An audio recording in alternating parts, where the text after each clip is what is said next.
if you go to the discourses of Bhagavan, Swami has given so many stories through parables, through examples, through the lives of Rama, Krishna. Swami has explained that in detail. We did not go into everything, but we just stuck to what Bhagavan gave as a reply to Mr. Karanjia. And that itself, we have been trying the last 1 hour to just dive deep. And Swami very clearly says that, the purpose of the divine coming in a human form is to ensure that God incarnates in man, and so that man feels kinship with God, so that God can take man to godly heights. And then Bhagavan goes on to say that man must realize that the inner motivator of everything in his life, of his entire existence, is God. And then man makes those course corrections. Ultimately, it is for man to learn to divinize his life. And the way God does it, I think we discussed through so many examples. And how Bhagavan said that the only purpose God has, the only desire God has, is to make everyone desireless. And one little story also just comes to my mind now. This was the time when Bhagavan was giving discourses on Bhagavad Gita, 1984 series, in the Bhajan Hall, when Swami was speaking continuously. It was really a treasure trove. Even now we go back to those Bhagavad Gita discourses. There was one occasion in the college, one of their teachers, they were discussing among themselves, two professors, and they were saying that, Swami says that it is mentioned in the Bhagavad Gita, God comes down to protect dharma, God comes down for the restoration of dharma. But if you look at the succession of yugas, in the Treta Yuga, Sathya Yuga, then Treta Yuga, then Dwapar Yuga, then Kali Yuga, you see God has come again and again, but every time there has been a decline of dharma. So what is this whole purpose when the divine says that he has come to restore dharma? If they say that dharma was walking on 4 legs in Satya Yuga, then it is walking in 3 legs, then it is walking on 2 legs in Dwapar Yuga, in Kali Yuga it is struggling to stand on 1 leg. So what is this? How do we understand this when Lord Krishna declares that I have come for the restoration of dharma? And they could not find any answer, but it seemed like a very, very interesting question. And so next day, when Bhagavan was giving the next discourse on Bhagavad Gita in the Bhajan Hall, very interestingly, Swami, midway through the discourse on Bhagavad Gita, Swami stopped and Swami shifted gears, and Swami said, there are some people who think that what is the purpose of the divine? If the divine has come for dharma sthapana and dharma glani only is happening, if there's only reduction of righteousness, then what is the purpose of the divine? And there Swami makes it very clear. Swami says there is something called deha dharma and there is something called deva dharma. God does not come for deha dharma. Deha dharma is what concerns the body, and the body is something that is not permanent. The body is something that keeps changing all the time. God does not come for something that is so transient. Swami said, God comes down only for Daiva Dharma. And what is the Daiva Dharma? Swami says, the only Daiva Dharma is Prema Dharma. The divine comes down so that everyone learns to discover the path of love to God. And I think that is such a powerful message for us to reflect on. If you look at, Ramayana, because Rama came, we have so many stories of, be it Hanuman, be it Vibhishana, be it Shabari. Because Lord Krishna came, we have the stories of Gopikas, you have the story of Sudama. Because Bhagavan came, we have the stories of so many devotees. And these are beacons of inspiration for us. They have helped us to walk on that highway of love. And I think that is what the divine does, and that is a beautiful purpose of the avatar. Whether the avatar is there in the physical form or not, those stories are eternal and those stories continue to inspire us. And that is the most beautiful part of God coming in a form, in a human form like you and me. And in the last part of this answer that Swami gives Mr. Karanjia, Swami says, those who want to secure pearls from the sea have to dive deep to fetch them.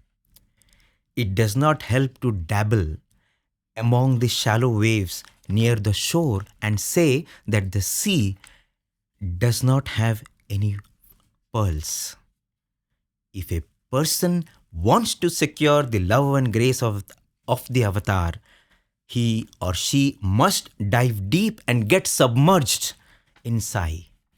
Only then will you become one with me and carry me in your innermost heart. Swami says, I told you in the beginning, Professor Kasturi so beautifully names this last chapter of Satyam Sham Sundaram as dabbling and diving. And I think this is what Bhagawan is saying, that if we want to know Bhagawan, if we want to experience Swami, if we want to experience what is Sri Satya Sai, we cannot dabble. We have to dive deep. And I think that is what Bhagavan always asks us to do, whether it is Shravanam, Mananam, Nididhyasanam, Swadhyaya, any sadhana, it is only for us to dive deep. So that was the first question of, why God takes the human form. Let's move on to the second question.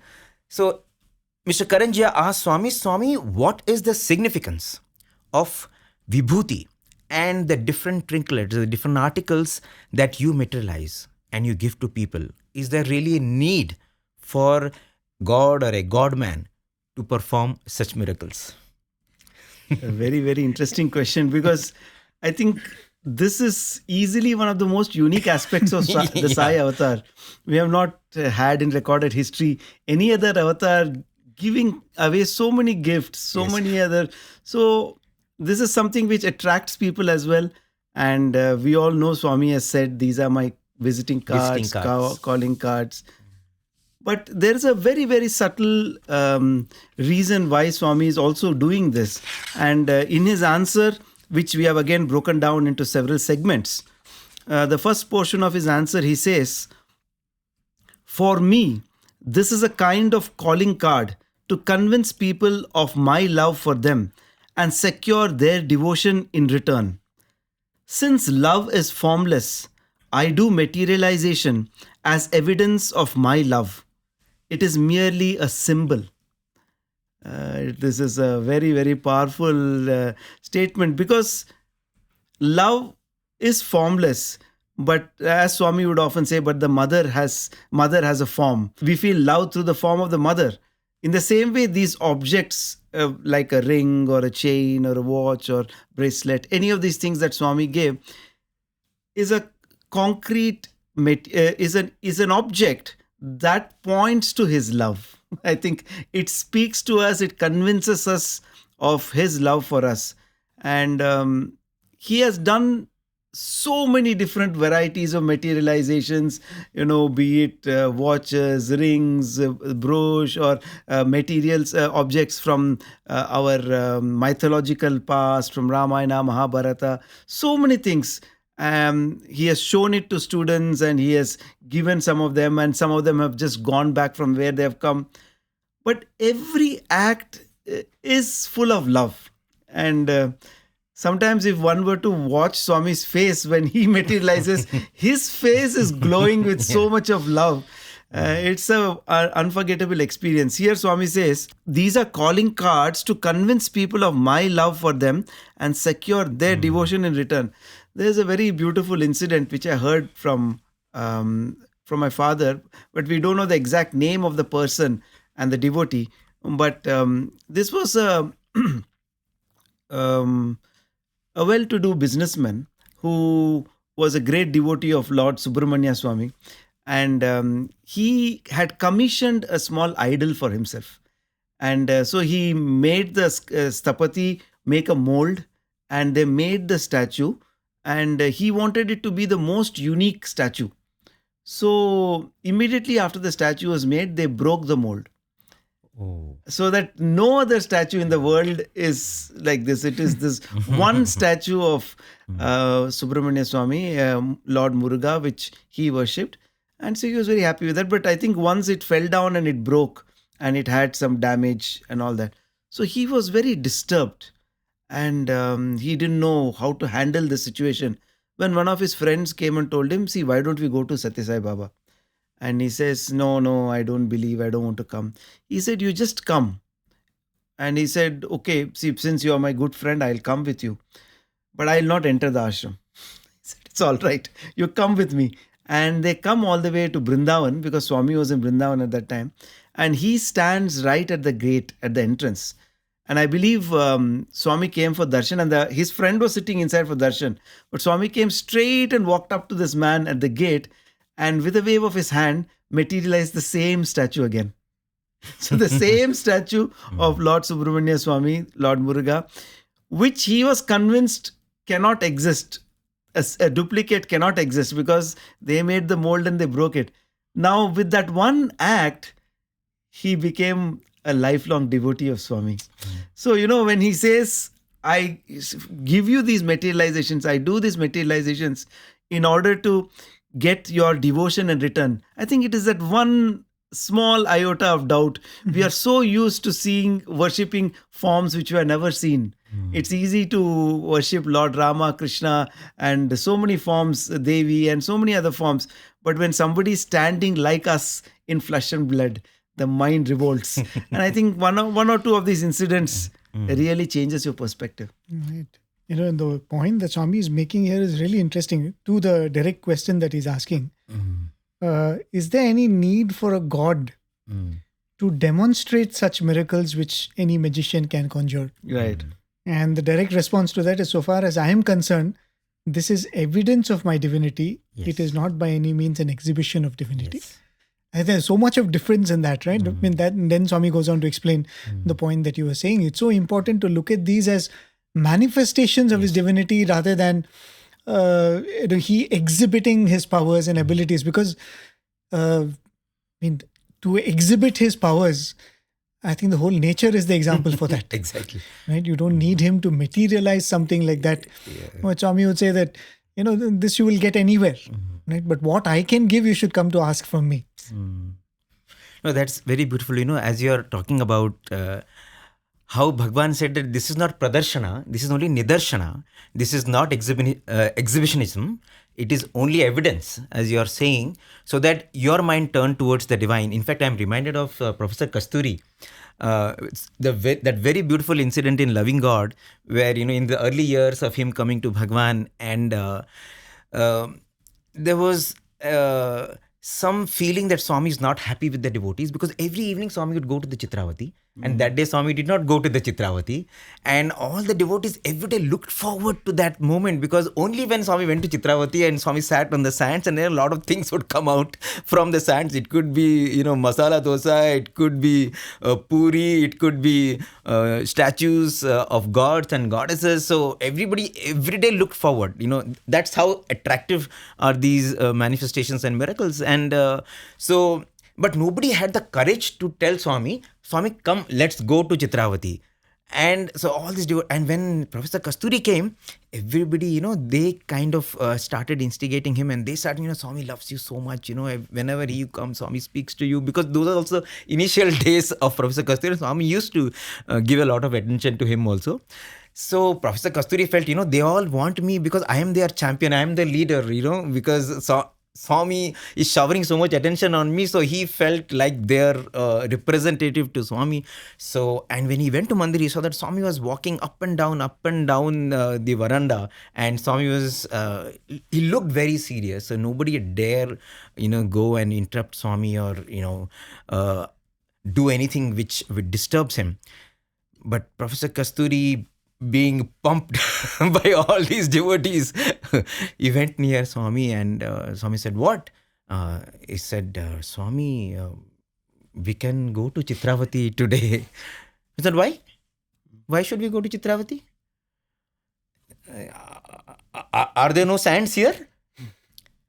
Then he didn't know what to say. He said, yes, Swami, sand is there. There's so much of construction happening in and around the ashram. You want, we can sit on any sand heap. Swami said, why? Only if I go to Chitravati and only in the Chitravati sands can I create something. I can't create. Yes, Swami. So he said, fine. Then he said, Swami, so you choose any heap of sand inside the ashram, we will go and sit. We will go and sit there. And Swami kept quiet. And then again Swami started walking. Up and down. No change of plans. So Professor Kasturi thought it's not still happened, so he has to probably go again. And he said, Swami, you choose a spot wherever you want. I said, why? I have to sit on sand only to do miracles? Can I not do it in the mandir? Can we not sit in the mandir? He said, yes, Swami, we can sit in the mandir also wherever you want. We can sit in the mandir also. And then Swami stopped, looked straight into his eyes. And Swami said, miracles, miracles, miracles. You clamor for miracles. What you don't understand, your very existence is my miracle. And Professor Kasturi says, perhaps there is no phenomenon on earth in human history who could have made that statement with that much of authenticity, with that much power and force of truth. And I think that really shows what miracles mean to Swami and what was the purpose of these miracles. So Swami kept saying, you have to realize that the very fact that you're breathing, that is the miracle. What other miracle that you want? But at the same time, I'm reminded of another little story. This again happened in the 1940s. Swami was just 17 years old. And so there were always people who had so many doubts. So there are 5 youngsters who thought that this is the time to test Swami. So they said, Swami, it was a full moon night. And they told Swami, why don't we go out? They wanted to take Swami to Chitravati.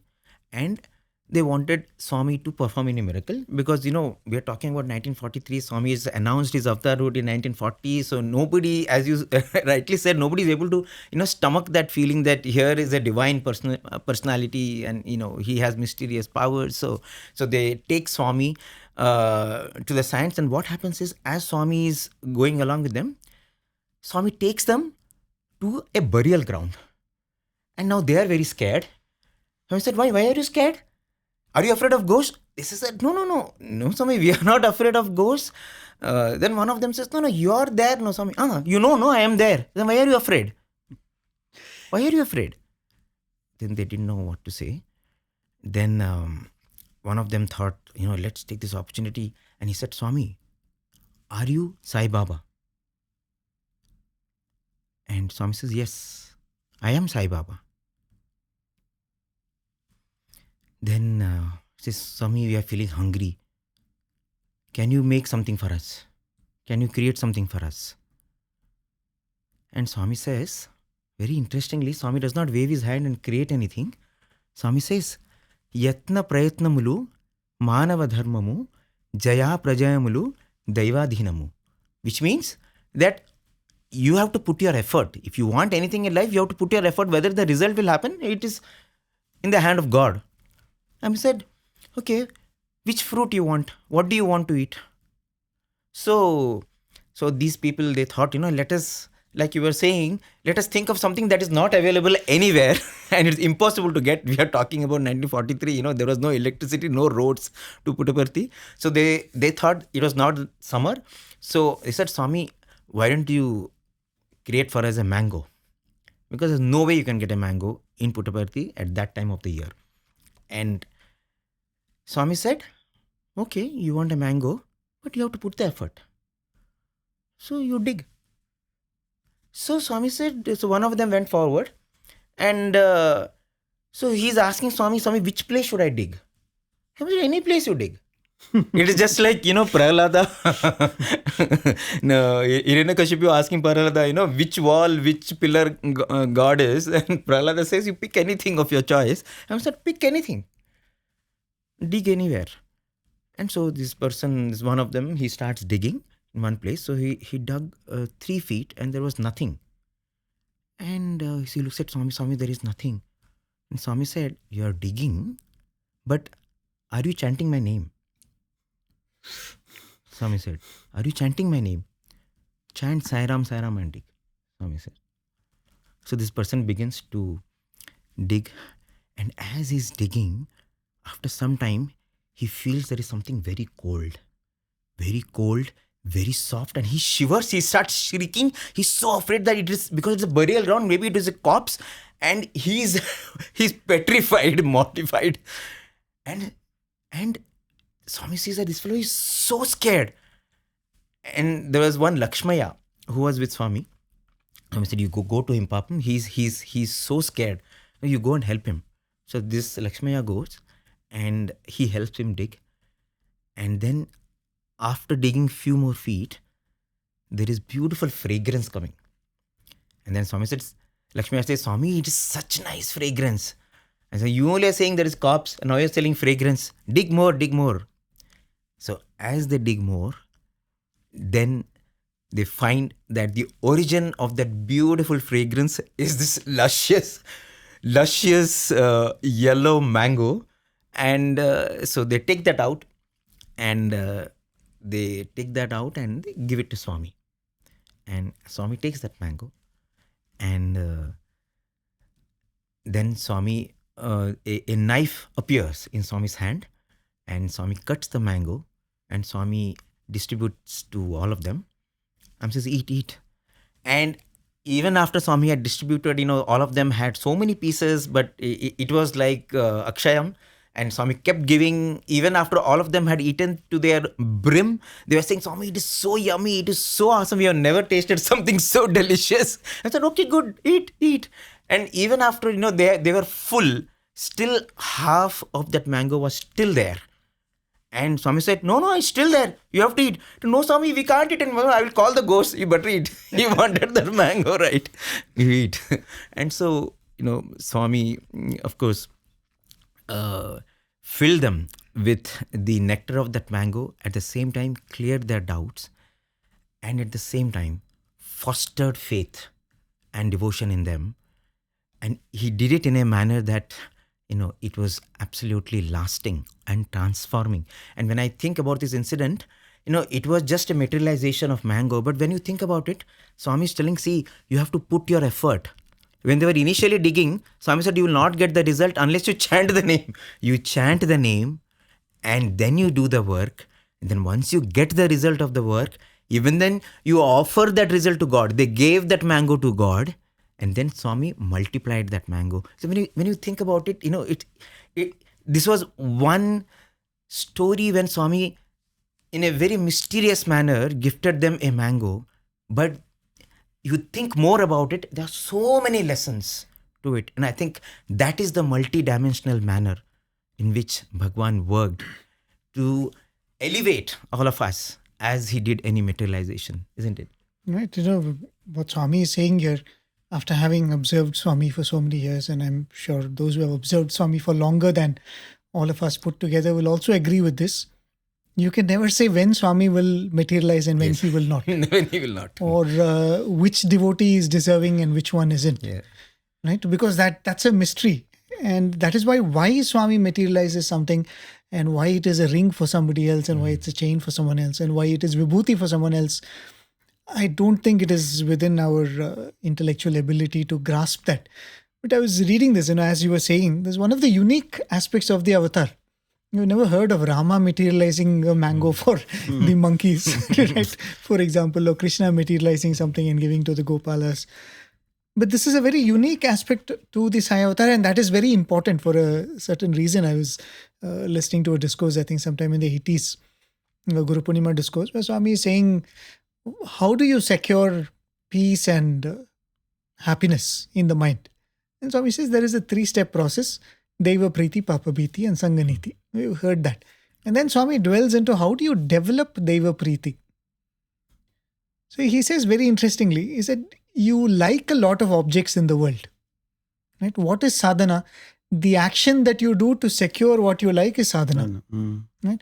So among the many things that you like, one thing is God. So how do you ensure that priti becomes bhakti? So one of the techniques that Swami is telling is to constantly contemplate on that which is unique to that form. When you constantly think of what is unique nature of that form, like when you think of Krishna, you end up thinking about his ability to play the flute or his playfulness. When you think of Rama, there is a certain guna that you think of. Similarly, when you think of Swami, all of these stories that we speak of gives a beautiful character sketch of Swami. And the more and more you contemplate on that, Swami says that priti becomes bhakti. And another point he says is when love mixes with faith, it becomes bhakti. Right? When you talk about faith, that point that Swami was saying, that how can you get the pearl without diving deep into the ocean? So which means there must be a commitment, there must be a leap for you to find that faith. One of the stories that we've been hearing from our school days, not a Chinnakatha or not a devotee story, a story of how a person goes for an expedition. He's a rock climber and he slips and falls into a crevice among the mountains. And somehow he's holding on to whatever is there, and he holds on to a creeper and he's hanging. He doesn't know how deep the abyss is. It's pitch dark. He doesn't want to let go because that's the only thing which is keeping him away from dying. So he doesn't know what to do. He starts calling out to God. And God, are you there? Come and help me. Come and help me. And after a long time, he hears a voice. Let go of the creeper. I will save you.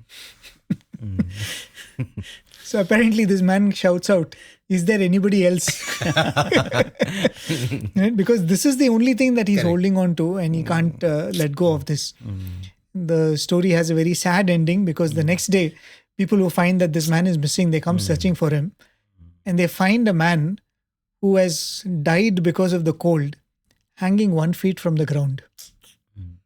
Had he let go of, not only would his life have been saved, but the faith, that voice that he heard also would have increased. The faith that there is God and I can call out to him, right? So, but that requires that leap of faith. And many times whatever Swami does, whatever Swami materializes is to somehow, make that faith deeply sprout in you, right? When you see, because there's a beautiful conversation talking about all these questions and interview-like interactions with Swami. Dr. Hislop asks Swami this question, because many of these questions are questions that devotees would ask in America, and he would come back and he would say, Swami, what should devotees do when they fall sick? Should they take Vibhuti? And first Swami says, whatever is the normal course of action, go to a doctor, take a medicine, whatever it is. Swami, what if the devotee wants to rely on Swami and not on anything else? He said, yeah, that is fine.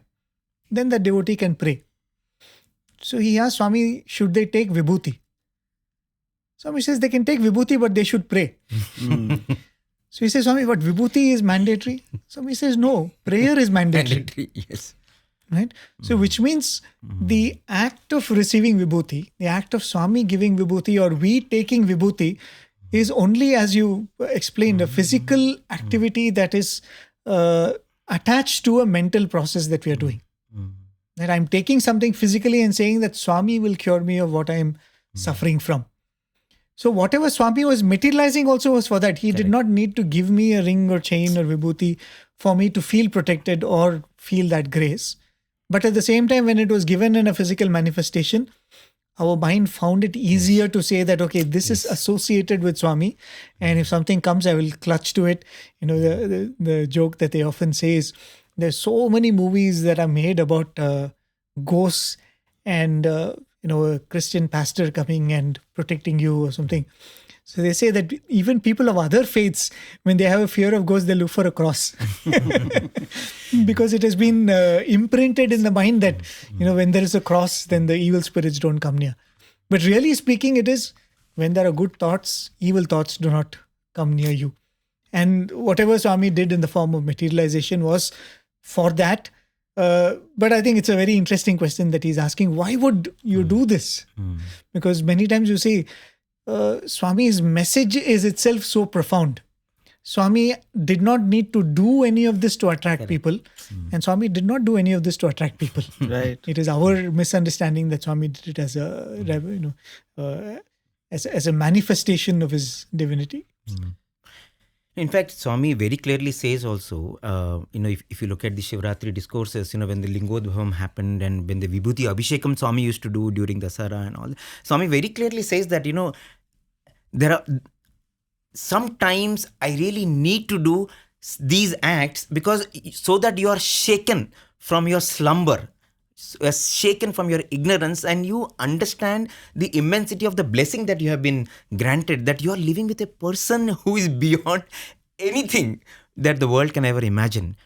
it is just to shake us. And I think whenever such things happen, Swami creating something, because we are so much lost in the pressures and pleasures of the world, that the divine came with a very beautiful form. At the same time, when he does something that completely zaps you, then you know that, oh, here is a person who is not ordinary. So when he's saying something, I also really need to take that with that kind of seriousness. And I think that is what these materializations helped do, so that Swami could instantly shift the mind from faithlessness to faith, from hopelessness to courage, and I think from no devotion to deep devotion. And I think that is the journey that its materializations did. And when you were mentioning about how Swami mentioned that, it is not the Vibhuti but the prayer that is very important. There's a very interesting anecdote, a real life story, which is documented. This happened again in the 60s. So one Dr. Ramakrishna Rao, who was an ophthalmologist, is an eye surgeon, and he had one of his friends who had an eye ailment. So this friend comes to him and says that, I used to have this eye problem when 16 years ago, and which used to really trouble his eye. He was not able to see clearly, and it has come back to me. I don't know what to do, and can you help me? So this eye surgeon, Dr. Ramakrishna Rao, says, don't worry, if it is anything to do with the eye, I can look after it. He says, you don't worry. Because he says that, he was indeed a very, very distinguished eye surgeon. All the degrees that anyone can get with respect to the speciality of eye, he had got those degrees. And so he said, anything to do with eye, you just leave it to me. You don't worry. So he says, okay. And so he starts treating him. He starts treating him initially for conjunctivitis, and it does not get solved. And then he's saying, okay, what else it is? And then they find out that there is an ulcer in the eye. And so when he looked at that ulcer, it was because of a virus, and something that generally does not happen. Herpes simplex, that is the virus. And it's a very dangerous virus. And it can lead to scars in the eye. And if you don't treat it immediately, it can lead to permanent loss of vision. And the only way to find a solution for that is a medicine called IDU, and which is not there available easily in India. And he said, I know the problem. You're my friend. I can treat you. The only thing is I need to have this medicine. And I don't know where to get this medicine. And but in the absence of this medicine, he tried to do other alternate therapies, other alternate, ointments and other things, but nothing was having any real positive impact. So he didn't know what to do. So he went to his professor, and the professor said, the treatment that you have thought about is correct, but where do you get the IDU? And even as they were searching for this, the infection spread to the other eye. So now both the eyes were infected, and the professor said, in my entire life as an eye surgeon, I have never ever found someone who has both the eyes infected with this virus. It never happens. It happens very rarely, and it happens only in one eye, but both the eyes, it is extremely rare and it is extremely dangerous. And where do you get this IDU? And he was feeling so miserable because he had told, anything to do with eye, you just leave it to me. And now he was absolutely in the sea. He didn't know what to do. And that's when he remembered that in 1966, both of them had come to Prasanthi Nilayam. And this person, his patient, his friend, he was actually a very religious man. He used to go to Divine Life Society. He had gone to Rishikesh. He had met Swami Shivananda. And he was always into anything to do with religion and spirituality. But when they came to Swami in 1966 for the first time, he was so happy seeing Swami, and he felt that all the answers that I was looking for, I have found in Swami. So he gave up everything else. He gave up reading and going to any other ashram, and he was just very, very devoted to Swami. And if he had a moment, he would meditate on Swami. I mean, that is how devoted he became. And now this eye surgeon is thinking, he's so devoted to Swami, I think there is nothing that I can do. I think I have to just pray now, And that night, because he knew that even if you get the IDU now, the way the eye is damaged, even if your eye gets cured, there will be permanent scars. So he said, before anything else happens, I have to just pray to Swami. And so that night, he takes that little Vibhuti that he had from that visit to Puttaparthi. He opens both the eyes of his friend, puts this Vibhuti, puts the bandage back, and he goes home. That night, his professor calls and says, I've got the IDU. Okay. So he's so happy. Finally, the medicine has come. So the next morning, he goes to the hospital, so happy, so enthusiastic. Finally, he's found a solution. And he opens the bandage to put the IDU. And he says, there is no need for the IDU anymore, because both the eyes have been completely healed. And what I feel is, Swami not just healed both the eyes of the friend, Swami healed this guy's eye. That eye-ness that he had, that, I am an eye surgeon, you don't worry, I can sort out anything. And I think that is what, Vibhuti was just an instrument here, in doing that transformation that was needed. And I think that's why Swami said, these are just ways by which I turn your mind to the divine. Very beautiful. In fact, speaking about materializations and Vibhuti, Swami continues. He says, Vibhuti is symbolic of the cosmic, immortal and infinite nature of all forms of God, Atma or the Spirit. That is, what is left when everything worldly, transient and changeable has burnt away. In the spiritual context, it constitutes a warning to the receiver to give up desire, to burn all passions, attachments and temptations, and makes one pure in thought, word and deed. It is in order to press home this lesson that I materialize ash for those who come to me with love and devotion. Like the other materializations, it also acts as a talisman, healing the sick and giving protection to those who need it. It is a symbol of divinity, quite different from the magician's trickery mentioned by you. So, we all have repeatedly seen what Vibhuti signifies and what it stands for. And Swami is so beautifully saying how it is a symbol of giving up desires, burning away all passions and attachments. And ultimately, everything that Swami does, it also acts as a talisman. The beautiful incident that you narrated, how Vibhuti is used for curing so many illnesses. And there are millions of such incidents where just a pinch of Vibhuti has cured somebody of any kind of illness. There's also the other aspect where Swami is saying that Vibhuti in the spiritual context, it makes you give up desire. It leads your mind towards a spiritual life. In this context, there is a very interesting incident again mentioned in Sri Satyasa Anandadai, where Kannamma's mother, she has visited because she's of a very spiritual bent of mind. She wants to do a lot of sadhana and she's very interested in these things. So she visited a yogini, a sannyasini, who stayed close to Puttaparthi in Penakonda, near Penakonda village. And Venkata Lakshmamma, that's what her name is. And she had come to Mysore and all that. And this Kannamma's mother was very impressed. And she had some spiritual doubts. She asked her, she clarified all those doubts. And she said, I want a mantra. Can you give me a mantra? Initiate me into a mantra. And she said, you come to my place, to my ashram, and I'll give you a mantra. So her mother went there. This was in the year 1945. That is before they came to Swami. They came to Swami in 1946. So she went to the village and she got the mantra from this yogini. And she came back.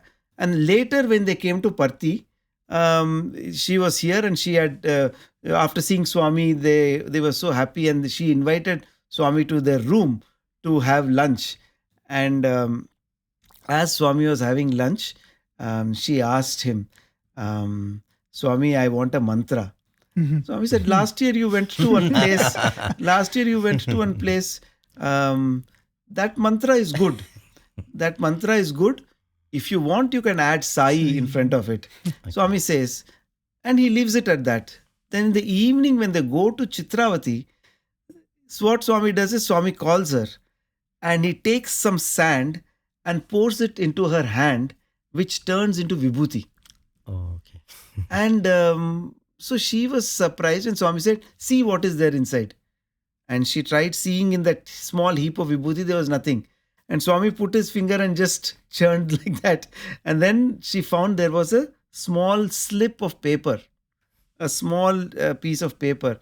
Swami said, probably due to lack of light, when you go back to the ashram, when you go back to Mandir, you read it when you're alone, Swami told her. And when they came back to the Patha Mandiram, she went to a corner and she saw that is the mantra which she had received from the yogi. So she had received that mantra for chanting, and Swami is just affirming that you have got this mantra. And so in this context is a very unique way of giving Vibhuti. Along with Vibhuti, he is given the mantra, because here is a sadhaka who is very keen on spiritual life. So Swami is saying, take this Vibhuti and let chanting this mantra be the only desire that you have. The Vibhuti itself is for desirelessness, but you chant this mantra. And it's really become a unique feature of Swami, right? Even now, many devotees, there are stories where one Balvika student was saying that he decided that he's going to follow all of what Swami expects, from morning suprabhatam to everything, speaking lovingly, maintaining silence whenever possible, and all that. And he said much later, when he opens his Balvika's notebook or whatever he was having, there Vibhuti comes. Right? It's an acknowledgement from Swami. You have tried to please me and I am pleased. Like that, so many people, when somebody is in their last few moments, you find that Vibhuti manifestation is a sign of Swami's presence there. One very interesting story which I heard, which was not really Swami materializing Vibhuti, but Vibhuti makes a feature to kind of hint that this is not ordinary. There was this devotee, a family which used to come from Ooty. So every once in few months they would come all the way and spend a few weeks in Parthi. So this auntie could not understand Telugu as such in those days. So whenever she would come, she would employ one local lady for helping her with the cooking and all the work that she had. And this lady she specifically employed because she was a Kannada speaking lady, and this lady could understand Kannada. So whenever she would come, she would ask, what was the recent discourse that Swami gave? And this lady would give a summary of the Swami's discourse in Kannada. Swami told like this one story and this and that. So she would also feel like, okay, I've not missed out anything, at least something I've gathered. So one particular trip when this auntie and the family had come, this servant lady asked, Ma, you wear such beautiful saris. Next time when you come, can you get me one of your old saris? And I'll feel happy to receive one from you. So she said, definitely. And she went back and she thought she remembered the next trip that this lady had asked like this. So she got one of her old saris, but she also got a new sari for her. I said, why should I give all old saris? So she got some new saris and probably a couple of saris which she has not been using. So she comes and gives it to this lady, and this lady is very happy. She's very thankful and all that. So the next afternoon or something, one of those days, she goes and sits in the mandir waiting for Swami. And this lady comes wearing the new sari that this devotee had given her. But then she notices that her gait is completely different. Almost like, that humility is missing, or she says, my God, the moment you wear a new sari, your whole personality changes like that. So she comes and very haughtily, she comes and sits next to her. And she doesn't speak, not typically how she behaves. So then that auntie looks at her and she finds a lot of white powder on her hands. Okay. So she says, oh, you're wearing powder and all today. And that lady just dusts it like that. It's not powder, it's Vibhuti. Okay. So then this devotee thinks, okay, maybe they're so poor that they use Vibhuti as powder. Okay. And then she asks, what was the last discourse that Swami gave? What did he say? And this lady starts speaking, giving a gist of what Swami covered. But within a few minutes, this auntie was saying that I was getting into a trance because this is not her speaking. The way she was speaking about Atma and the experience of the transcendental, she was transfixed. And she was like mesmerized and she was just drawn into that whole discourse this lady was giving. And abruptly she got up and she said, I'm leaving. And she walked away. And she said, finish what you're telling. Why are you going off like this? And this lady is walking away like this. And she turns this side and that lady is coming like this. Oh. And then it occurs to her that Swami had played this leela and Swami had come in the form of that servant lady and actually given the discourse. And that hint that Swami was leaving was the Vibhuti on his hand. So that materialization of Vibhuti among the many things that Swami has materialized has become so very characteristic of this avatar, right? And it's such a, I mean, it's not merely a miracle, a visiting card. Another conversation which in another book talking about problems with the eye. There's this devotee who develops some eye problem and he goes to a doctor and the doctor says, yeah, it can be solved and this is the treatment, you need a small surgery. So he goes back and calculates. That time it was some 5,000 or 15,000 or something like that.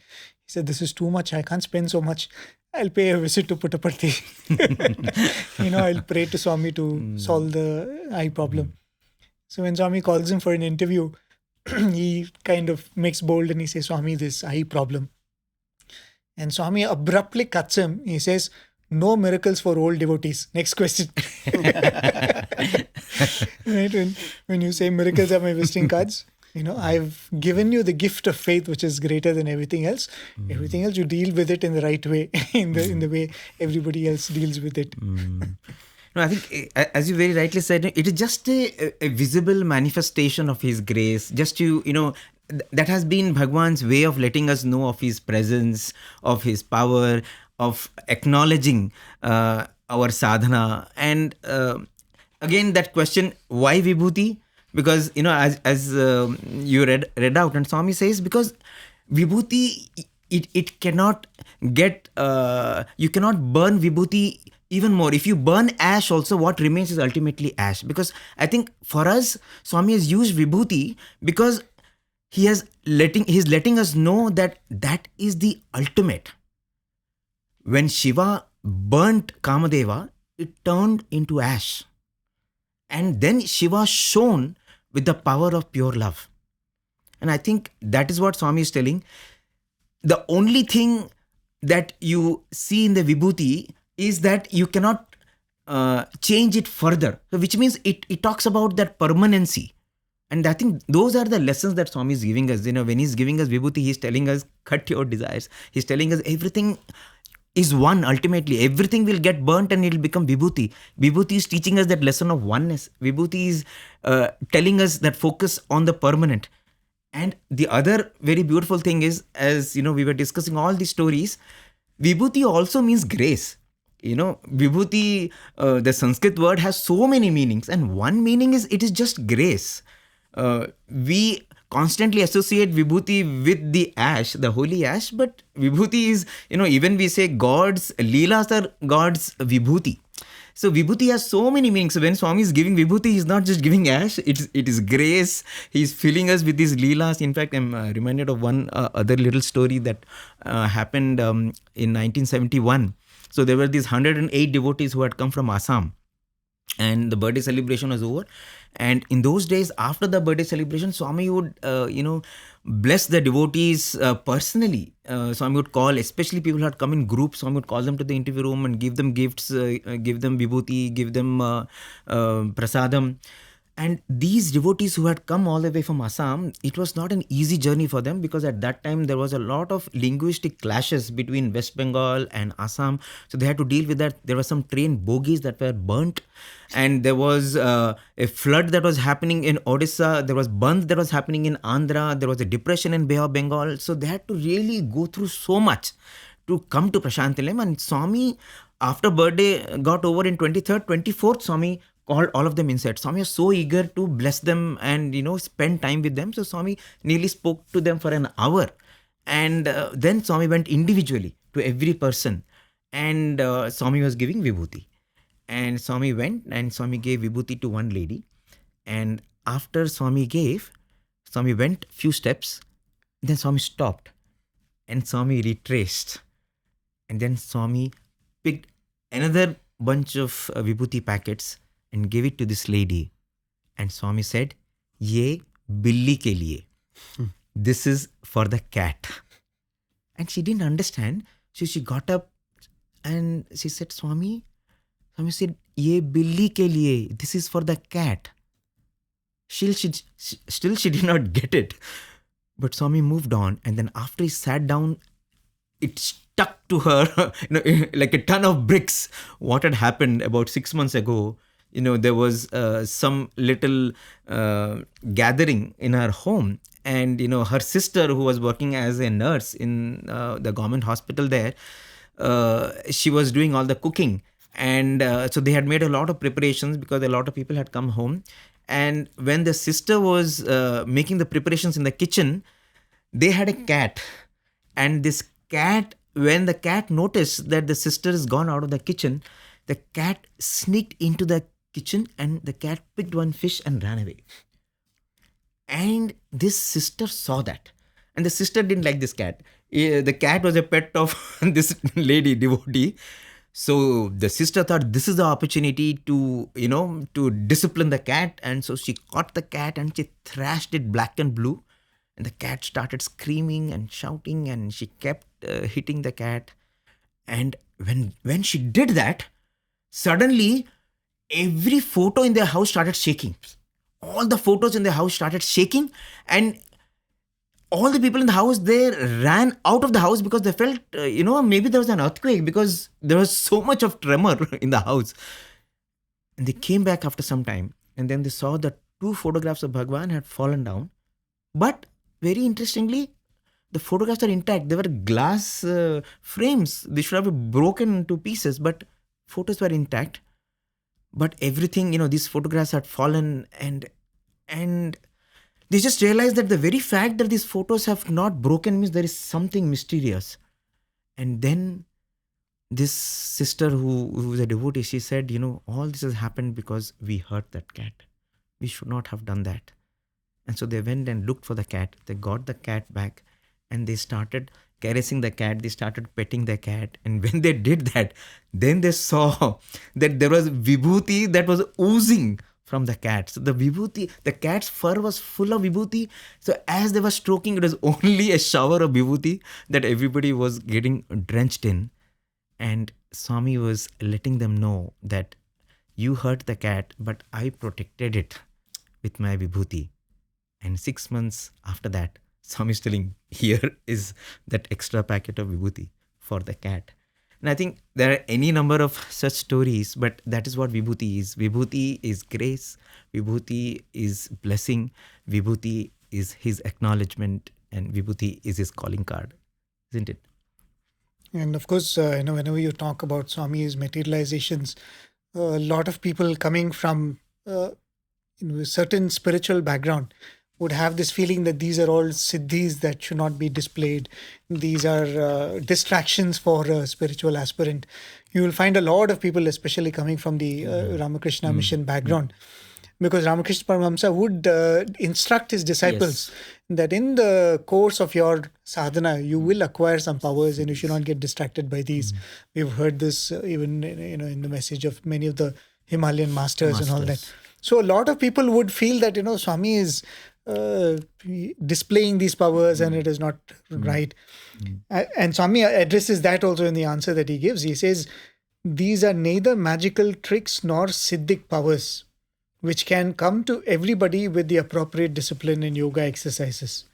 But my powers to protect, heal, and save people and materialize objects originate in God and can be used only by an avatar.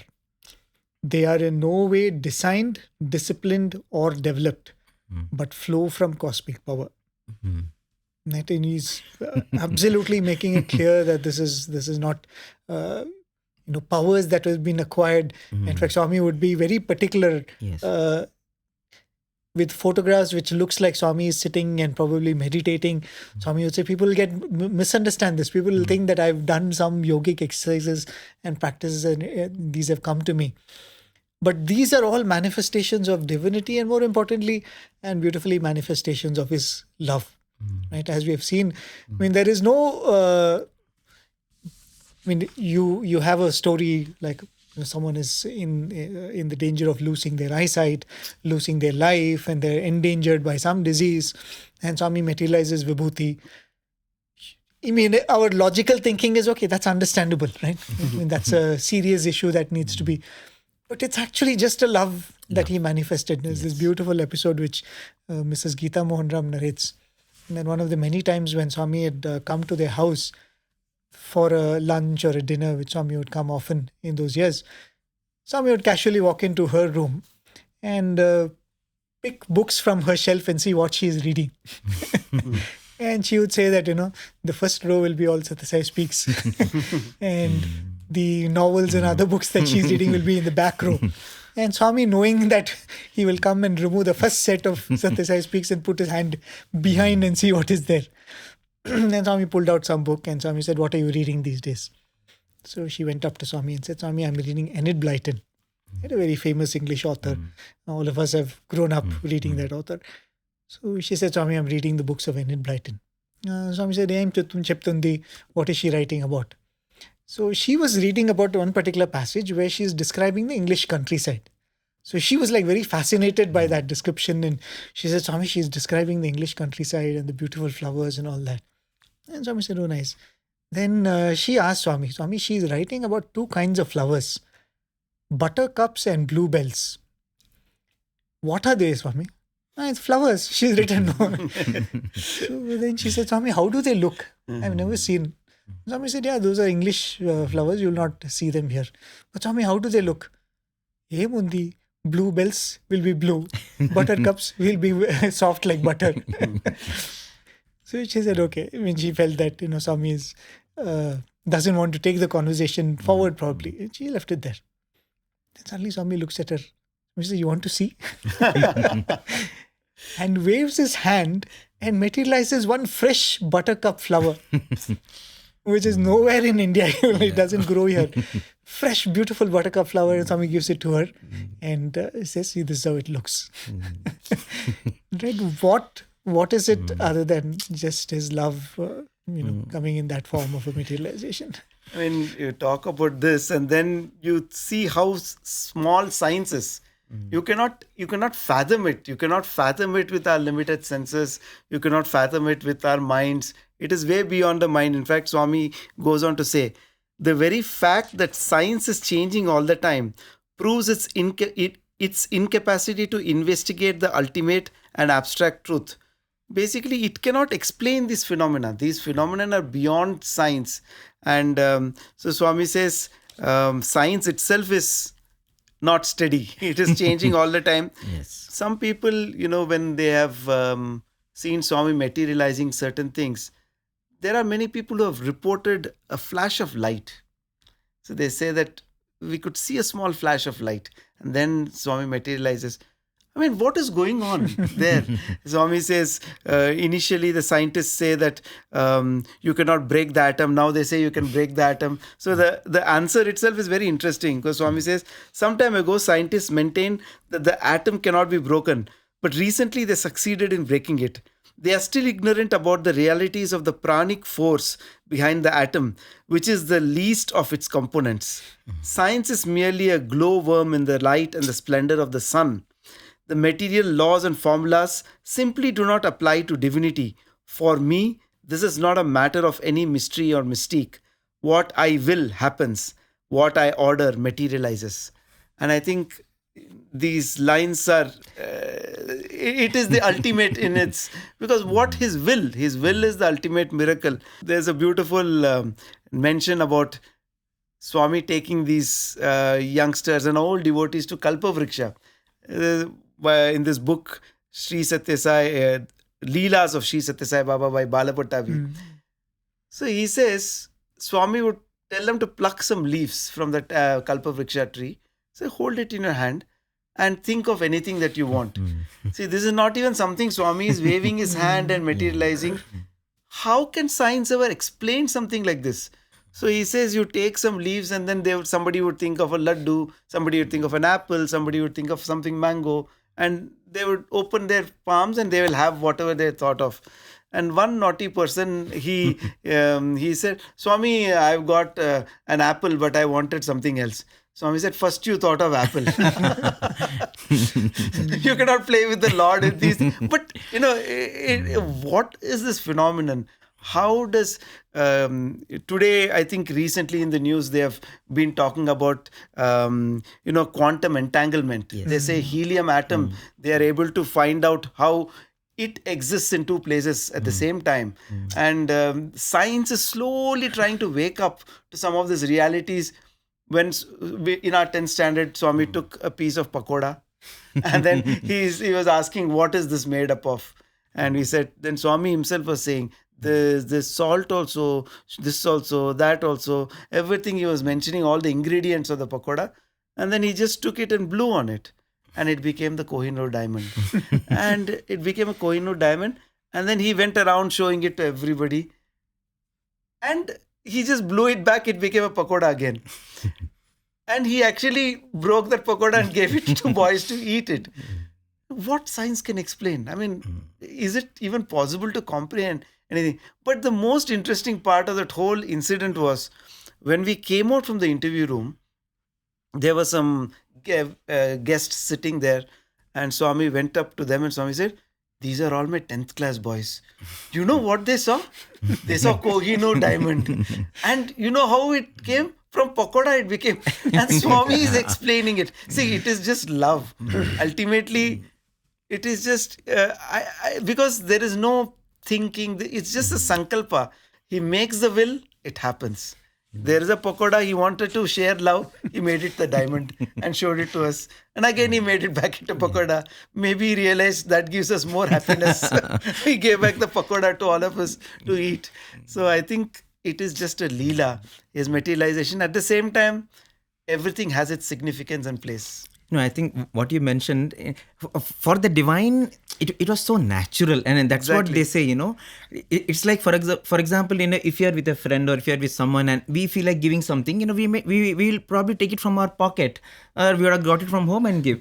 For Swami, it is just that he just waving his hand, but he just expressing love. That's all, and that's what Mr. Karanjia also says later on, that the way he used to do those miracles, it is so natural. Like Swami goes to Pandharpur and he sees Rakumai, Mata Rakumai, and she's not having a necklace, and Swami says, oh, Rakumai is not having a necklace, and Swami, she waves, and Swami creates a beautiful necklace for Rakumai. People go to Badrinath with Swami and says, oh, Lingam, you have not seen Badrinath. Okay, he creates the Lingam, and oh, we have to do worship. Okay, then Swami brings Ganga. So it was always a spontaneous divinity, the flow of divinity in action, which became, as for us, it becomes miracles. As Swami used to say that, Niku Ascharyam Naku Sahajam. These are all very, very astonishing things for you, but it is very, very natural for me. And the point that you made, many times people in the earlier days, especially, people used to think that,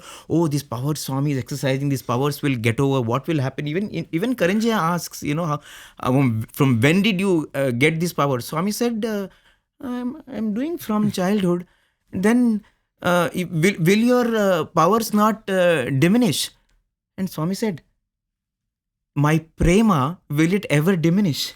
My Prema will never diminish. So how can this power ever diminish? And then he again asks, from what age did you acquire this divine power or Shakti? And Swami says, I got it from my very birth. Swami stops and says, even before that. Then, Mr. Karanjia exclaims and he says, that is to say, then Swami says, yes, that is to say, I resolved upon my birth. I decided who should be my mother. Mere humans can only choose their wife or husband. But in the Rama incarnation, in the Krishna incarnation, the mother was chosen by the son. Then too, the task for which the birth was resolved upon was the same. The purpose is only one, conferring love. The materializations are just a way Swami filled us with his love. And when we talk about science, when we talk about atheists, I think Swami very beautifully says in one discourse that, the flower of the heart in an atheist or someone who's not believing, it has not yet blossomed. That's all. The only difference is a bud and a flower. The people who have recognized this, as Swami says, science is half C and spirituality is complete O. So that's what it is. It is a journey. It's a journey for everyone, and even the people who don't believe also. There will come a time when they will have to recognize this, and I think that is the purpose for which the avatar comes. Because once they recognize, then they will begin to look at the universe and their life with a new purpose and a new perspective. Right. And I mean, these are probably just one or two of the questions that he asks. But the beautiful thing is Swami allowing somebody to come and ask these questions. And for Swami, it is perhaps an opportunity for him to give a glimpse into what he is, but nevertheless, we will never be able to understand him. And the beautiful statement that Swami makes about science can never come to comprehend divinity or the aspects of the spirit. Swami beautifully puts it, you cannot lift the rock you're standing upon. Right? And he says, those who are below the senses will never be able to understand divinity which is beyond the senses. This was the answer which Swami gave to another journalist who asked Swami about why people misunderstand Swami. I think in future sessions we should take up few more questions that Mr. Karanjaya is asking and Swami is giving profound answers to. But in this occasion of the Aradhana Mahotsavam, there is no better way to celebrate this festival than to express gratitude to Swami for entering into our lives. As we were saying in all of these discussions, we could explore for the rest of our life. We will not know the reason why he stepped into our life, what drew him to us, but we can only know what is the purpose for which he has come. As Swami said, it is to manifest the divinity in each one of us, to make that same love spring in each one of our hearts and make each one of us progress towards that goal. Because whatever it is which has drawn, Swami has said in Bhagavata and in many cases, it's the love of the devotees which draws him. Because of Prahalada, he comes as Lord Narasimha, but whoever was around also benefited from that. Because of a few devotees, the Lord might manifest, but being there in that space and time, I think all of us have benefited. So whose love and devotion drew Swami to this physical plane, we don't know. But he has given us the opportunity to know him. But the purpose for which an avatar comes, whatever may be the primary factor which led to the avatar, the purpose for the avatar is to lead us to our goal. So the best way to celebrate an Aradhana Mahotsavam is to remind ourselves of these unique aspects of the Sai avatar, be grateful for this opportunity of knowing him, and to accept his words as our guiding light, and making this promise that Swami, we will make your presence in our life purposeful. With that, I think we offer our most loving pranams at Swami's lotus feet. We thank you all for joining us and giving us your beautiful company for this satsang. In a future occasion, we will come with more questions that Mr. Karanjaya has asked and Swami has elaborated upon. Thank you. Jai Sai Ram. Sai Ram.